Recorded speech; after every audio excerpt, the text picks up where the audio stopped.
ছেলে হয়েছে? হ্যাঁ, রাজ চক্রবর্তী ছেলে।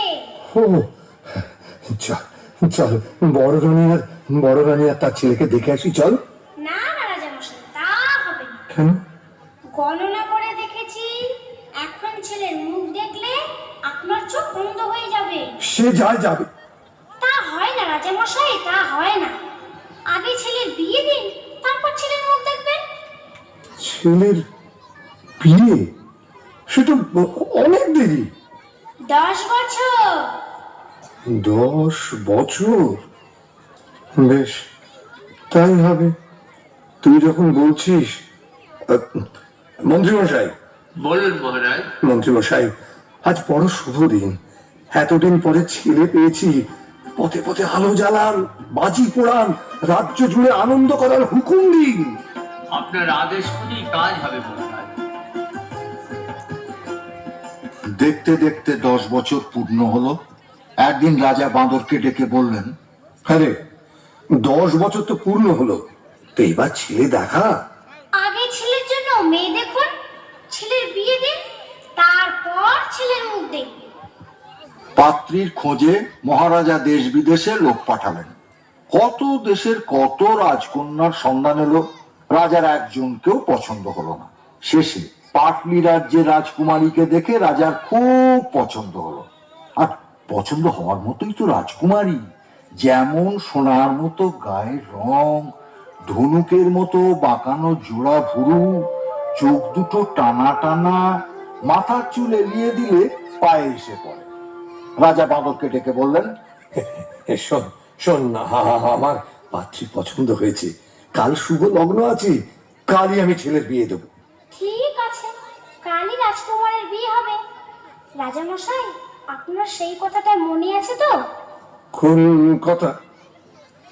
বিয়ের আগে ছেলের মুখ দেখলে অন্ধ হয়ে যাবেন। হ্যাঁ, খুব মনে আছে। আপনি আজই বিয়ে বাড়ি পাটলিতে চলে যান, আমরা কাল বর নিয়ে যাব। কাল সন্ধ্যেবেলায় বরের জন্য পালকি পাঠিয়ে দেবেন। ও চল, দেখিস বাবু, 10 বছর তোর কথা শুনেছি। কাল ছেলে না দেখালে কিন্তু অনর্থ করবো বলে দিলুম। রাজামশাই, সে ভাবনা আমার। বাঁদর ভাবতে ভাবতে নতুন মহলে দুয়োরানীর কাছে গেল। দুয়োরানী সব শুনে কাঁদতে লাগলেন। ছেলে কোথায় পাবেন যে ছেলের বিয়ে দেবেন? তুই তুই এ কি করলি বাছা? ছেলে কোথায় পাবো যে ছেলের বিয়ে দেব? ভয় আমার শরীর হিম হয়ে আসছে, পা থরথর করে কাঁপছে। ভয় কেন করিস মা, আমি তো আছি। চেরির জোড়ান, মাথার টোপরান, ক্ষীরের ছেলে গড়ে দে, বর সাজিয়ে বিয়ে দিতে নিয়ে যাই। হ্যাঁ, তোর কি প্রাণে ভয় নেই? কোন সাহসে ক্ষীরের পুতুল বর সাজিয়ে বিয়ে দিতে নিয়ে যাবি? রাজা যদি ছল চাতুরি ধরতে পারেন, তোরও গর্দান যাবে, আমারও গর্দান যাবে। ওসবে আর কাজ নেই বাছা। তুই রাজাকে ডাক, আমি সব কথা খুলে বলি, তারপর যা হয় হবে। রাজামশাইকে কোথায় পাবো? 2 দিনের পথ খোড়ের বাড়ি, তিনি সেখানে চলে গেছেন। মা, তুই ভাবিস না, মা ষষ্ঠীর যদি দয়া হয় তো ক্ষীরের পুতুলের বদলে তুই সত্যিকারের ছেলে বলে পাবে। কাঁদিস না মা, কাঁদিস না, ক্ষীরের ছেলে সাজিয়ে দে। দুয়োরানী ক্ষীরের ছেলে বললেন, তাকে চেলির জোর পরালেন, জরির জুতো পরালেন, সোনার টোপর পরালেন। বাঁদর ক্ষীরের তৈরি ছেলে চুপি চুপি পালকিতে তুলে রঙিন চাদরের ঢাকা নামিয়ে দিল, যেন কেউ দেখতে না পায়। 16 জন কাহার বরের পালকি কাঁধে তুলল। বাঁদর মাথায় পাগড়ি বেঁধে, কোমরে চাদর জড়িয়ে, নিশান উড়িয়ে, মন্ত্রী শান্তি লোকলস্কর সিপাহী বরকন্দাজ নিয়ে ক্ষীরের পুতুলের বিয়ে দিতে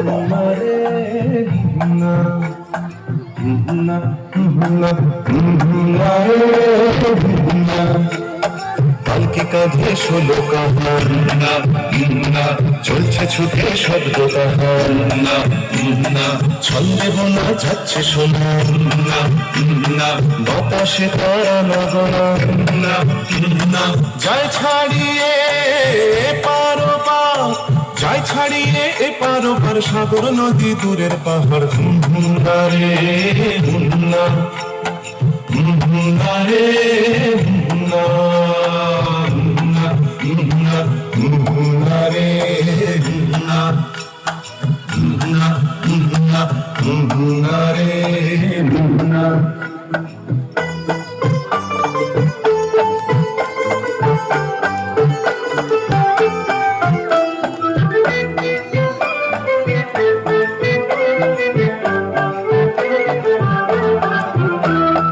পালকিতে যায় ঢাকনা ফেলে বিঘ্নগরের রাজার ছেলে।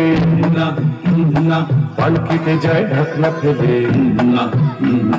বিঘ্নগরের রাজার ছেলে। লোক লস্কর শান্তি সিপাই, ঘোড়ায় চেপে মন্ত্রী মশাই। ছোট্ট বাঁদর কর্তা সেজে চলছে আগে খুশ মেজাজে। ছোট্ট বাঁদর কর্তা সেজে চলছে আগে খুশ মেজাজে। হুন্না রে হুন্না, হুন্না রে হুন্না, পাগড়ি বেঁধে মাথায় তাহার, পাগড়ি বেঁধে মাথায় তাহার, লম্বা লাঠি হাতের বাহার। হুন্না রে হুন্না, হুন্না রে হুন্না, হুন্না হুন্না, হুন্না রে হুন্না, হুন্না হুন্না, হুন্না রে হুন্না।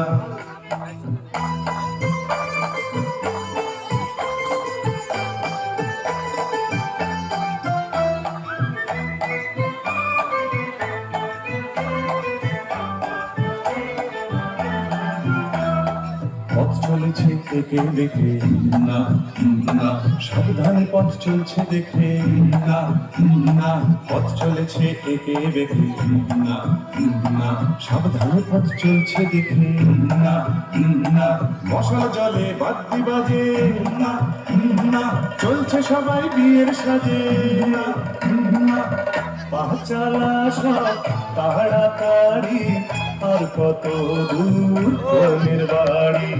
পা চালা সব তাড়াতাড়ি, আর কত দূর কনের বাড়ি। হুন্না রে হুন্না, হুন্না রে হুন্না, আকাশ ভেঙে নামবে আধার, আকাশ ভেঙে নামবে আধার, চলছে ছুটে 16 কাহার। হুন্না রে হুন্না, হুন্না রে হুন্না, হুন্না হুন্না, হুন্না রে হুন্না, হুন্না হুন্না, হুন্না রে হুন্না, হুন্না হুন্না, হুন্না রে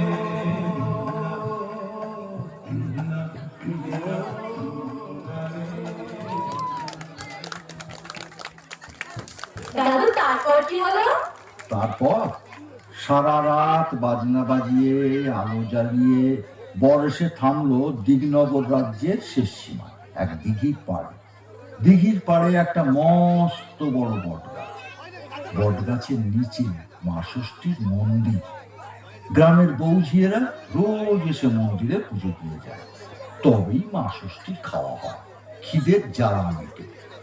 সেদিন আর কেউ পুজো দিতে এলো না। কেন দাদু, কেন এলো না? এই আবার তুই কথা বলছিস? বারে কথা বললাম কই, কেন পুজো দিতে এলো না তাই জিজ্ঞাসা করলাম। ঠিক আছে দাদু, তুমি গল্প বলো। হ্যাঁ, মন্ত্রী মশাইয়ের হুকুম, বটগাছ তলায় পালকিতে বর বিশ্রাম করছে, মন্দিরের দিকে যেন কেউ না যায়। ও বাদরের হুকুমে রাজার লোকজন দিঘির জলে নিয়ে খেয়ে দিয়ে তাঁবুর ভিতরে শুয়ে থাকলো।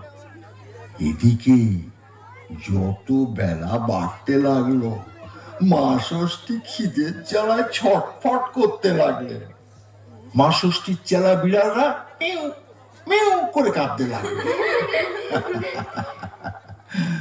বাদর তখন মনে মনে ফোন দিয়ে এঁটে পালকির দরজা একটু খুলে রেখে বট গাছের ডালে পাতার আড়ালে চুপ করে লুকিয়ে বসে থাকলো, যেন কেউ দেখতে না পায়। মা ষষ্ঠী কেউ কোথাও নেই দেখে মন্দির থেকে বেরিয়ে এলেন।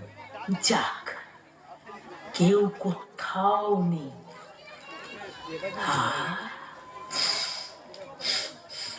কি সুন্দর ক্ষীরের গন্ধ, কিন্তু কেউ তো আজ নৈবেদ্য দিতে আসেনি। তবে ক্ষীরের গন্ধ কোথা থেকে আসছে? হ্যাঁ, ওই তো ওখানে একটা পালকি। দেখি দেখি পালকির মধ্যে কি আছে দেখি। উমা, এই যে ক্ষীরের পুতুল বর সাজিয়ে বসিয়ে রেখেছে। ও, বড্ড খিদে পেয়েছি, আর আমি সহ্য করতে পারছি না। এবার খাই, একে খাই। ও বাবা, না না, দিঘির পাড়ে লোকগুলো জেগে বসে আছে, আগে ওদের ঘুম পাড়ায়, তারপর খাবো। সত্যিই তো, রাজার মন্ত্রী, লোক লস্কর, শান্তি সেপাই, বরযাত্রীর দল যদি দেখতে পায়, ভাববে মা ষষ্ঠী কি লোভী, চুরি করে খাচ্ছেন। না না, তা হয় না, তা হয় না। তাই মা ষষ্ঠী মনে মনে ঘুমের দেশের দুই বোন ঘুম পাড়ানি মাসি পিসিকে স্মরণ করলেন, আর অমনি ঘুমের দেশ থেকে ঘুম পাড়ানি মাসি পিসি ছুটে এলো। মা ষষ্ঠী ডাকছো কেন ভাই? দিন দুপুরে দিগনগরে ছুটে এলাম তাই। সজ্জি ঠাকুর মাথার ওপর উঠছে মাটিতেতে, সকাল গিয়ে দুপুর হলো, ভোগ পায়নি খেতে। ওই শোনো ভাই, বিড়ালগুলো কাঁদছে অনর্গল, কি আর খেতে দেব বাছা, কোথায় পাবো বল? কেন কেন? বৌঝিরা নেই কি তোমার দেশে? রাজার ছেলে বিয়ে করতে যাচ্ছে বরের বেশে, লোক লস্কর, শান্তি সেপাই, কাঁপছে ভয়ে বুক। বুঝলে না ভাই, দেখে সবার শুকিয়ে গেছে মুখ। কেমন করে বৌঝিরা মন্দিরেতে আসে? ওই দেখো সব শুয়ে আছে দিঘির পাড়ে ঘাসে। ঘুম পাড়িয়ে দে না ওদের, ঘুমের মাসি পিসি। পালকি থেকে ক্ষীরের পুতুল আমি খেয়ে আসি।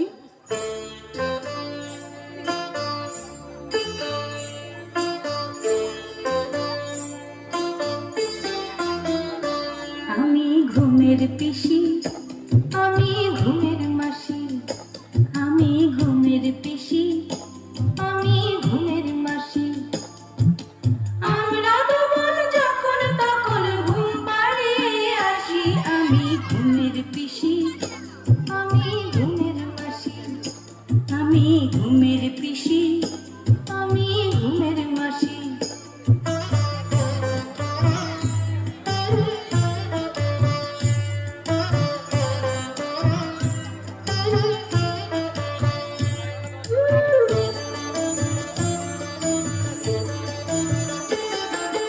আইরে বাতাস, ঘুমের বাতাস, নিঝুম দুপুরে ঘুম নেমে আয়, চুম দিয়ে যা চোখের পাতা জুড়ে।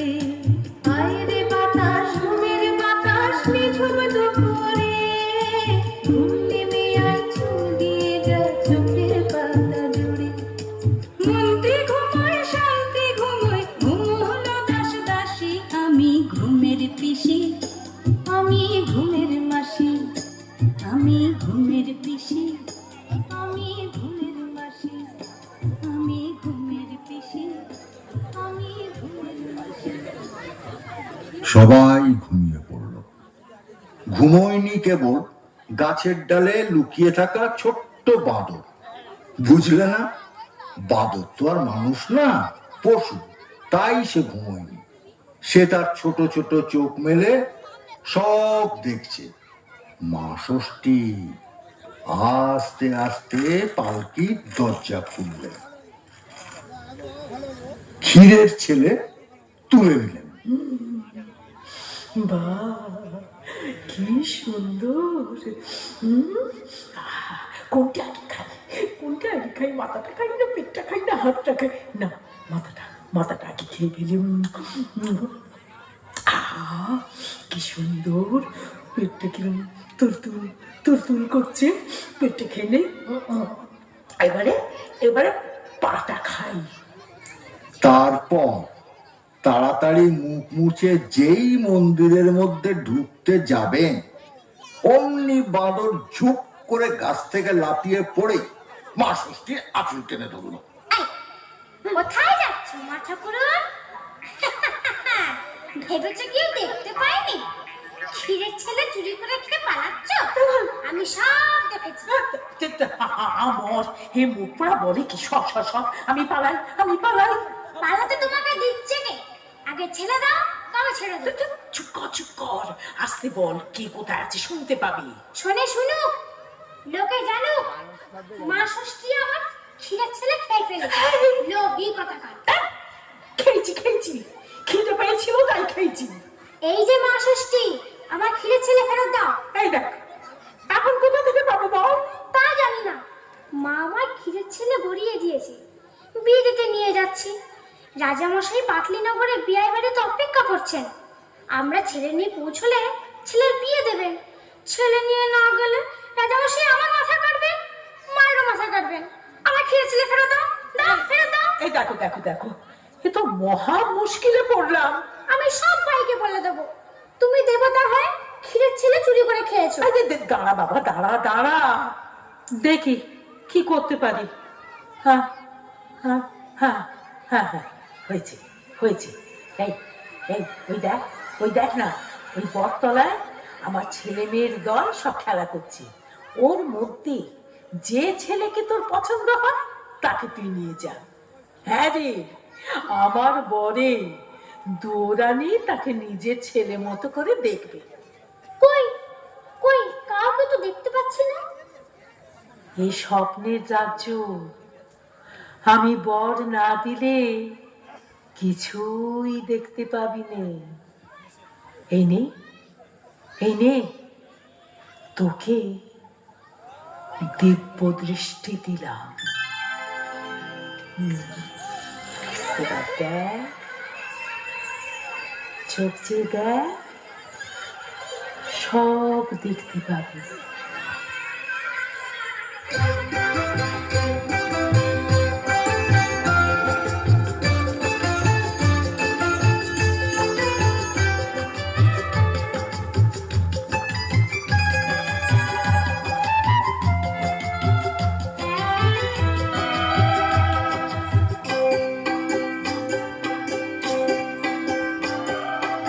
আমরা সবুজ, আমরা অবুজ, কচি কাঁচার দল, আমরা ধরে সত্য কথা, স্বপ্ন শত দল।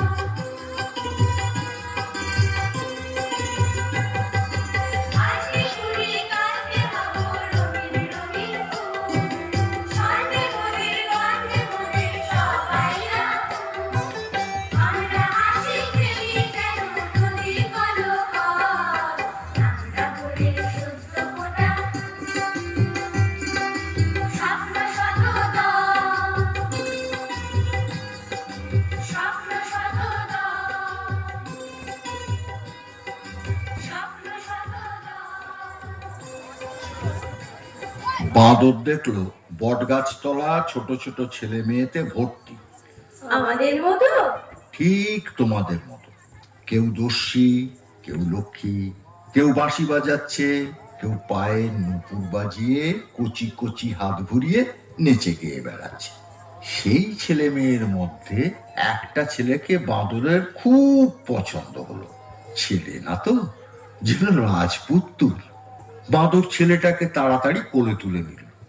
যেই বাঁদর ছেলেটাকে কোলে তুলে নিল, অমনি স্বপ্নের দেশ যেন কোথায় মিলিয়ে গেল। বাঁদর দেখলো কোথায় ষষ্ঠী ঠাকুর, কোথায় কে? বটতলায় দিঘির পাড়ে ছেলে কোলে সে একা দাঁড়িয়ে আছে। বাঁদর তখন লোকজন ডেকে সেই সোনার চাঁদ ছেলেকে রাজপুত্রের সাজে সাজিয়ে পালকিতে বসিয়ে বাদ্যি বাজিয়ে দিঘনগর ছেড়ে চলে গেল। এদিকে বেয়াই বাড়ি বসে রাজা ভাবছেন, বাদর তো এখন এলো না, আমার সঙ্গে মিথ্যে কথা বললো। রাজ্যে ফিরে গিয়ে ওর মাথা কাটবো। বিয়ের কোনেটি ভাবছে, না জানি বর দেখতে কেমন।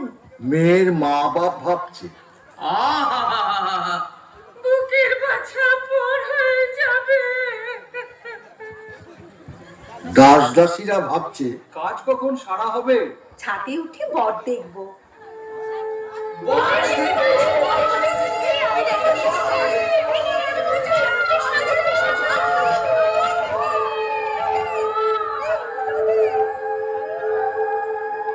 পেন্নাম হয়ে রাজামশাই। কিরে বাঁদর, আমার ছেলে কোথায়? ছেলে দেখা, আর ফের যদি মিথ্যে কথা বলিস তো তোর গর্দান নেব। রাজামশাই, বাদর কখনো মিথ্যে কথা বলতে শেখেনি। আপনার ছেলে ওই পালকিতে বসে আছে। তাই নাকি? যান, নিয়ে আসুন। ও ঠিক আছে, যাই দেখি।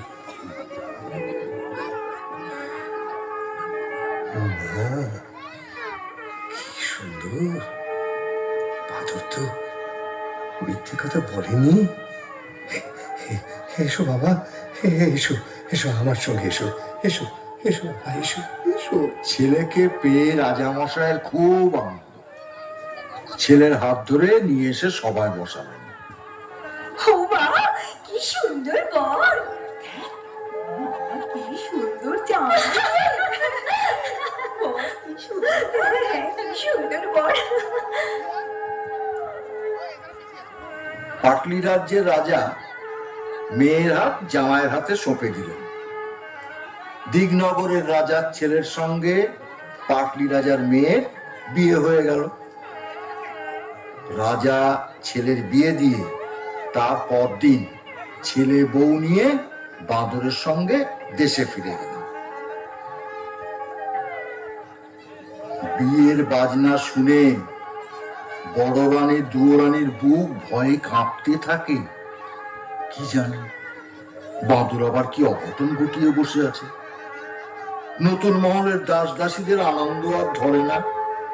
ছুটি এসে দুয়োরানীকে খবর দিল, মা, মা, বড় রানীমা, মহারাজা ছেলে বউ নিয়ে ঘরে এসেছেন, বউ বরণ করবেন, চলুন মা। মা, চোখে জল মুছ মা। এই দেখ, তোর ছেলে বউকে নিয়ে এসেছি। কি বললি? মা, বরণ করে ঘরে তোর মা। বলেছিলাম না মা, তোর দুঃখ আমি ঘোচাবো। তুই ছেলে পেয়েছিস, ছেলের বউ পেয়েছিস, 7 মহল বাড়ি, 700 দাসদাসী, রাজ স্বামী ফিরে পেয়েছিস। এবার তুই একটু হাস মা, একটু হাস মা। কতদিন তুই হাসিসনি। তোর হাসি দেখে আমি মন ভরাই। বনের প্রাণী বনে চলে যায়। না, ওরে না না, তোকে আমি কিছুতেই যেতে দেবো না, কিছুতেই যেতে দেবো না মা। বাছা। না বাছা, তোর জন্য আমি সব ফিরে পেলো। মা, হ্যাঁ, তুই আমার সব, তুই আমার সব, মা। তুই আমার এই বুকের মধ্যে চিরকাল থাকবি মা। বাছা। আমাকে আমাকে মা বলে ডাকবি? মা, ডাক বাছা, মা, মা, ডাক, আবার আমাকে মা বলে ডাক, মা, ডাক বাছা, ডাক ডাক। মা, আয় আমার বুকের কাছে আয়। মা।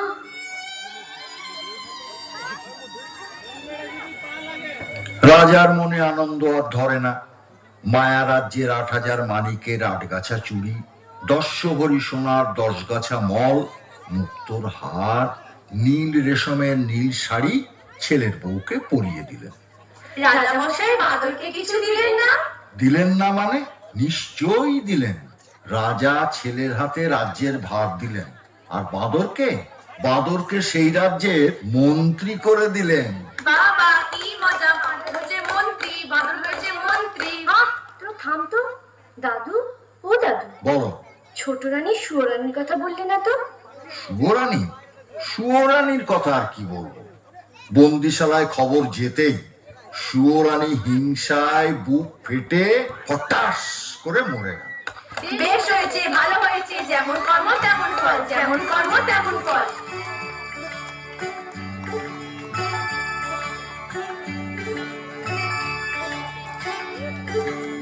আমার কথাটি ফুরলো, মোটে গাছটি মুড়লো। আমার কথাটি ফুরলো, মোটে গাছটি মুড়লো।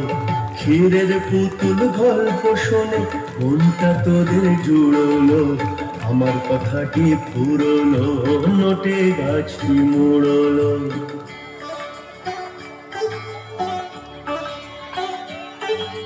সোনার কাঠির উপর কাঠি ভাঙাইনার ঘুম। রূপকথারি দেশে এখন কমিক্স পড়ার ধুম। সোনার কাঠির উপর কাঠি ভাঙাইনার ঘুম। রূপকথারি দেশে এখন কমিক্স পড়ার ধুম। আসল সোনা ফেলে সবাই নকল সোনা কুড়লো। আমার কথাটি ফুরলো, নোটে গাছটি মুড়লো। আমার কথাটি ফুরলো, নোটে গাছটি মুড়লো।